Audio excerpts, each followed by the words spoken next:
the talented star of Broadway and Hollywood, Miss Frances Farmer. Here's You're in love with me. Would you like to know a secret? I didn't think then, and I still don't, that I was actually sick. Man, beautiful. Priceless. I think it was a 20th Century Fox picture called Son of Fury. Get out of here before the trouble starts. When I became first successful as an actress, I wanted to do for them and for myself. I didn't wave it, I wore it. This is your life, Frances Farmer, no? Need we? No, I guess not. By the end of her career, Frances Farmer was no longer trusted, not by studios, not by the industry that once celebrated her intelligence. What remained wasn't scandal in the traditional sense.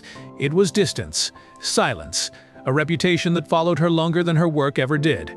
Most people remember Frances Farmer as difficult, uncooperative, unmanageable. I wasn't in a position to defend myself the time these stories were published. Those words have survived far more clearly than the reasons they were applied. They became shorthand, a conclusion reached without explanation. This isn't a story about instability or personal failure. It's a story about what happens when a system built on control encounters someone who doesn't naturally submit to it. About how independence, once inconvenient, is quietly redefined as a problem that needs correction. Because Hollywood didn't simply observe Frances Farmer. It responded. With contracts, with authority, with decisions framed as protection, but structured around compliance. On screen, audiences saw composure, intelligence, a presence that suggested depth rather than charm. Off-camera, a different process was unfolding, one that was rarely discussed publicly and never questioned openly. This is how that process worked, and why what happened to Frances Farmer was not an isolated case. Frances Farmer was shaped long before Hollywood encountered her, in a household where strength was admired but softness was rarely practiced.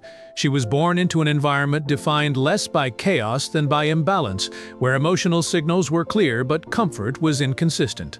Her father was gentle and withdrawn, present without being fully available. He did not impose himself, nor did he offer much reassurance. His absence was quiet, expressed through distance rather than neglect. Her mother, Lillian, was the opposite. Intelligent, forceful, and deeply convinced of her own certainty, she believed that clarity and discipline were the most reliable forms of guidance. Affection, when it appeared, often arrived through direction. Independence was encouraged in theory, but rarely tolerated in disagreement. Frances was taught to think for herself, to speak plainly, to hold her ground, but only within boundaries her mother considered acceptable.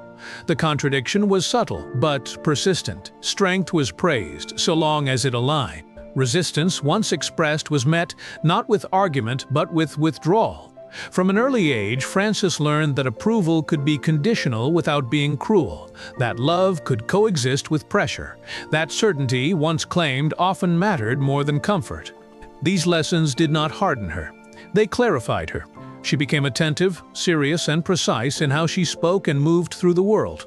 What Frances did not learn was how to soften herself in order to maintain harmony. She did not learn when to reassure authority or how to retreat without losing ground. Instead, she learned how to remain steady in the absence of affirmation, how to trust clarity over ease, how to stand in disagreement without expecting resolution. These traits would later be interpreted as defiance or distance. But at their origin, they were simply survival skills, formed early, practiced quietly, and carried forward into every environment she would later enter. By adolescence, Frances Farmer had begun to stand apart in ways that were difficult to smooth over. She was serious where others performed ease, intellectually curious in environments that preferred certainty, and uninterested in social gestures that felt insincere. This was not rebellion in the theatrical sense. It was consistency. She spoke as she thought, and she did not learn to disguise the distance between the two. Her independence became noticeable not because it was loud, but because it did not recede. Teachers, classmates, and authority figures encountered a young woman who asked questions without signaling deference, who resisted simplification without announcing defiance. In rooms that expected agreement to arrive eventually, Frances allowed disagreement to remain visible. The moment that made this difference public arrived quietly, and it did not involve confrontation. As a teenager, Frances wrote an essay questioning religious certainty, approaching belief as something to be examined rather than assumed. The response was immediate and disproportionate. Newspapers took notice, pulpits responded, classrooms became stages for judgment rather than discussion. What mattered was not the content of what she had written, but the memory of it. Frances learned how quickly independent thought could become public identity, how refusal to retreat could harden into reputation. The label attached itself not because she sought attention, but because she did not withdraw. From that point forward, speaking plainly carried weight. Each expression of sincerity was remembered. Each moment of resistance added quietly to a growing outline. Others would later fill in. Frances was not punished in any formal sense, but she was noticed. And in environments shaped by authority, being noticed for the wrong reasons could linger far longer than praise. This early exposure taught her something lasting, that identity, once made legible, could be difficult to revise. That conviction, when expressed without apology, was often interpreted less as thoughtfulness and more as challenge.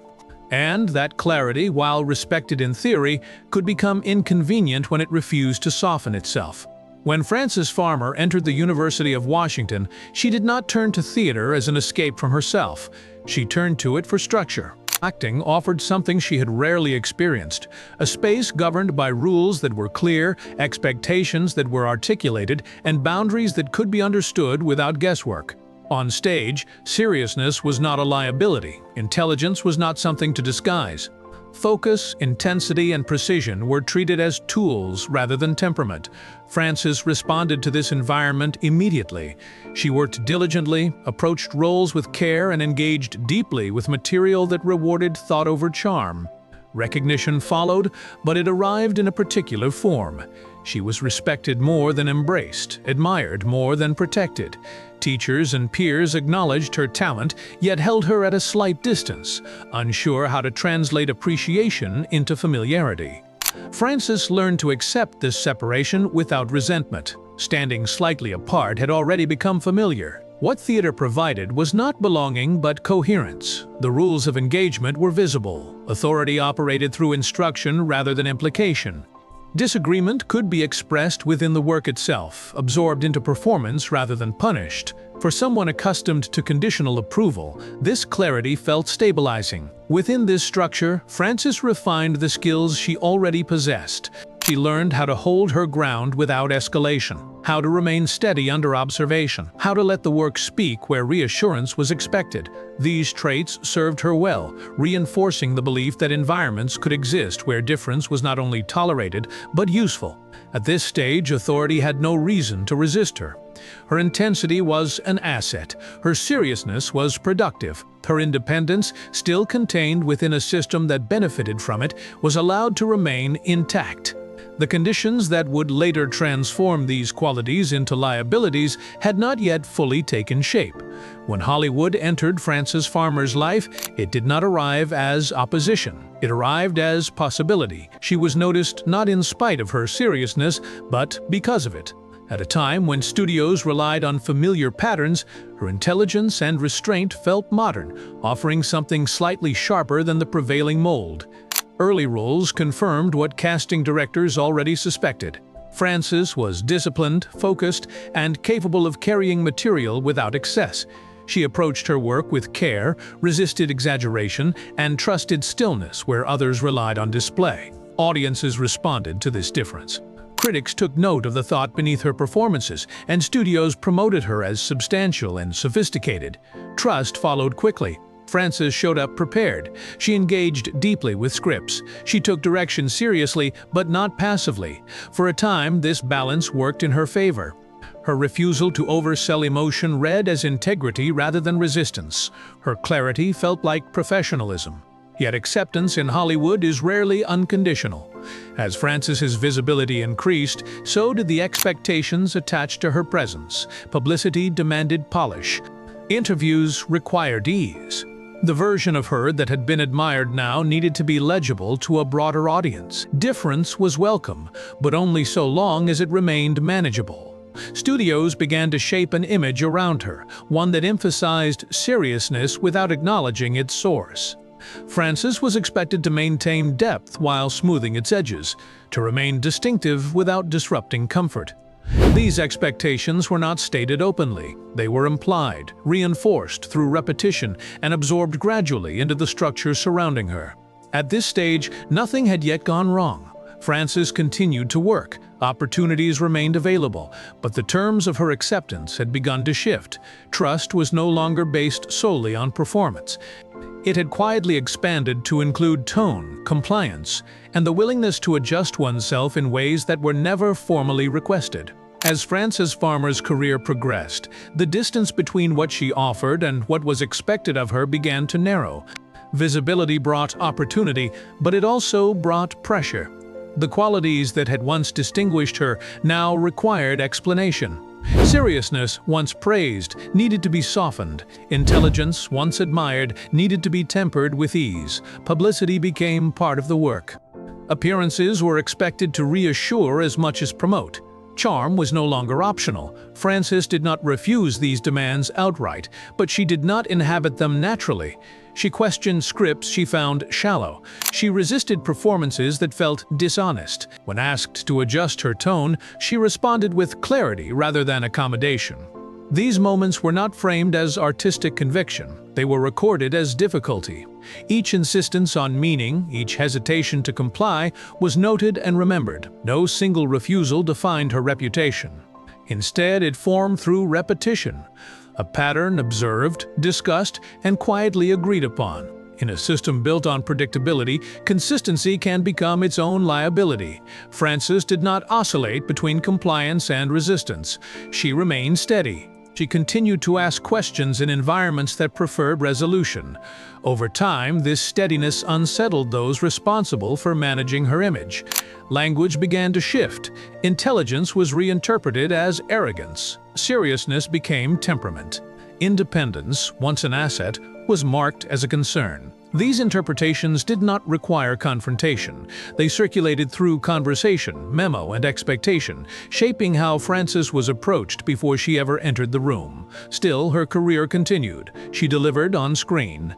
Studios relied on her ability to perform. This contradiction deepened the tension.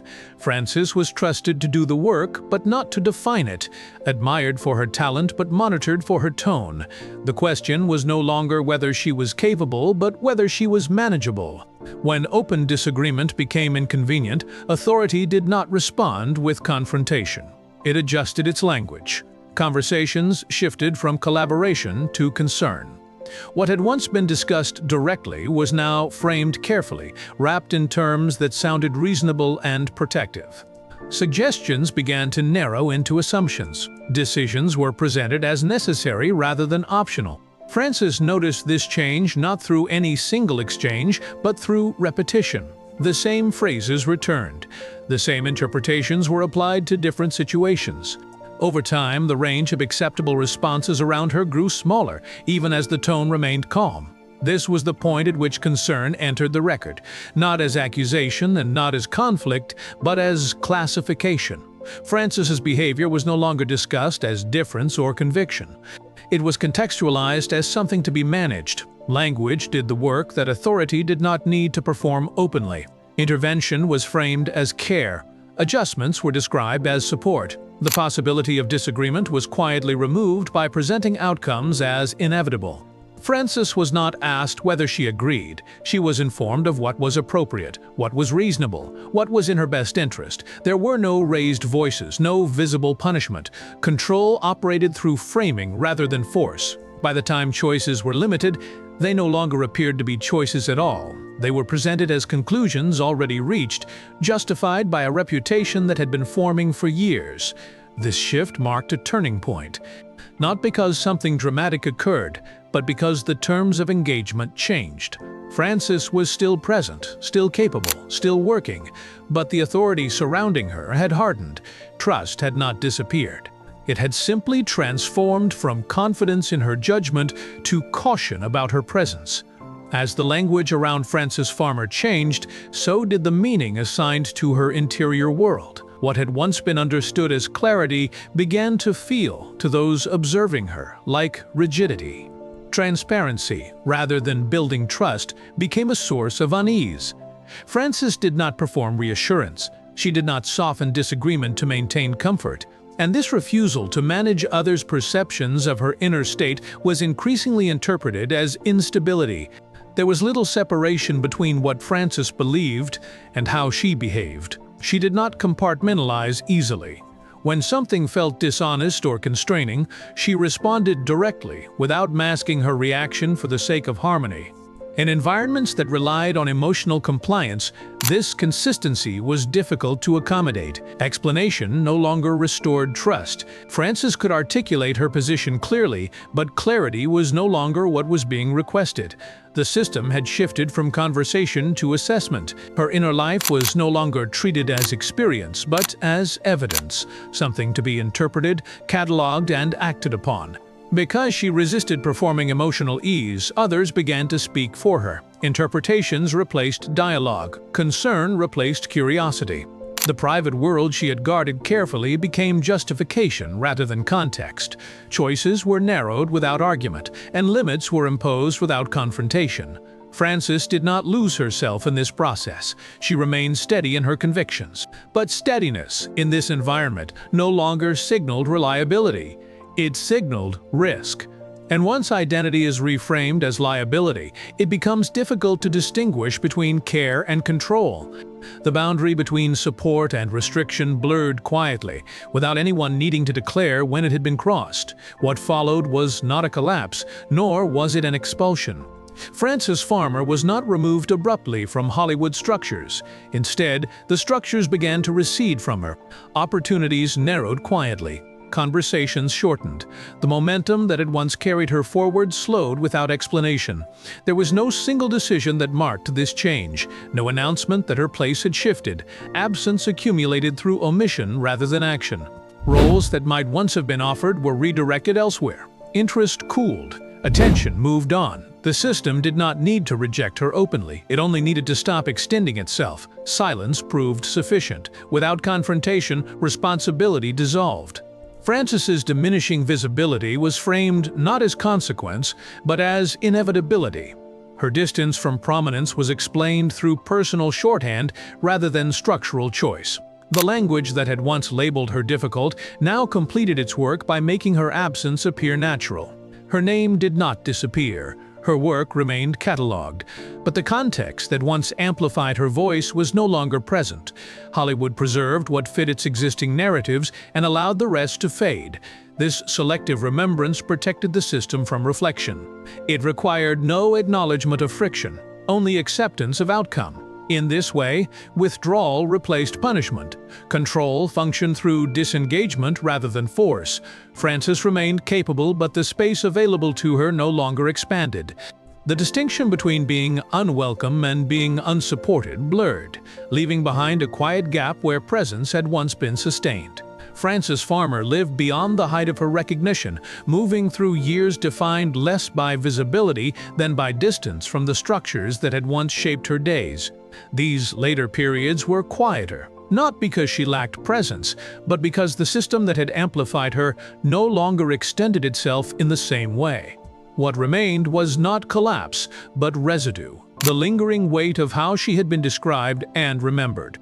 Her legacy settled into simplification. To some, she became a symbol of difficulty. To others, a cautionary figure. Rarely was she understood as a person navigating a system that rewarded alignment more than sincerity. The complexity of her choices was flattened into shorthand, and the context that had once given her voice dimension faded from view. Hollywood has always known how to preserve success. What it has struggled with is difference that cannot be softened into reassurance. Frances did not fail because she lacked discipline or ambition. She became less visible because her way of existing no longer fit the conditions required for sustained belonging. The system did not need to punish her openly. It only needed to withdraw reinforcement. Attention shifted. Trust cooled. Over time, the absence of support accomplished what confrontation never could. This is how control often functions, not through force, but through omission. Frances Farmer's story does not resolve into redemption or tragedy. It remains suspended in a quieter space where meaning is not assigned, only observed. She was shaped gradually, not undone by a single moment. And what endures is not a lesson neatly stated, but a question left open. What happens to people who refuse to become easier to manage?